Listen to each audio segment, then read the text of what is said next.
Glory to Jesus Christ. Glory forever. When we pay closer attention to today's gospel reading, we hear the apostles being arrogant and even make reckless promises to Jesus Christ. It almost feels like the apostles did not even listen to Jesus at all.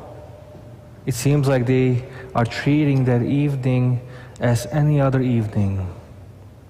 Hence, Christ tells them, tonight your faith will be shaken. But even after that, again, Peter, being proud and makes reckless promises, he says, even though I have to die with you, I will never disown you. Peter and the apostles, like a mirror, reflect what happens in our daily life. We make promises to God. We may feel arrogant or prideful of our faith, or we would not do anything, or we would think that we do not do anything that would make us disown our Lord. And yet, what happens to the apostles? Because of their arrogance and empty promises, Jesus now rebukes them for their weakness, and he especially addresses Peter. For Christ says, could you not keep vigil 1 hour with me? How then will you lay down your life for me? What a tough words.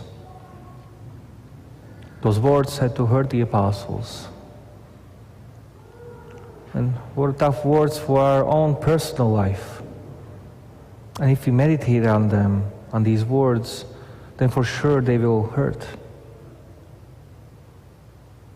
But again, after wounding the apostles with his rebuke, Christ heals them by saying that the spirit is willing, but the weakness of the flesh resists. It is like Christ saying, I consider you deserving of forgiveness, because you fell asleep not out of disdain, but out of the weakness. But since you are weak, do not be overly bold, but rather pray that you do not enter into temptation at all. And we might understand the sentence or phrase that you do not enter into temptation to mean that you do not be defeated by temptation. But we need to know that Christ did not want us to be without temptations. For temptations are our crowns.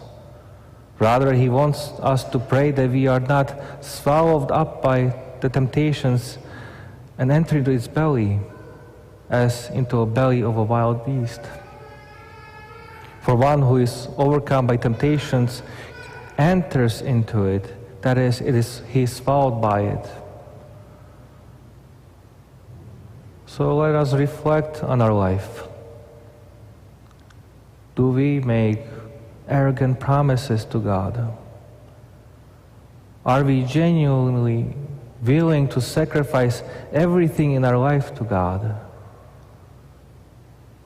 Are we willing to start fighting our flesh, fighting our desires, fighting our temptations in order to receive crowns of victory? Let us not make empty promises anymore. Let us truly become and yearn to become what we were always meant to be, and that is saints. Glory to Jesus Christ.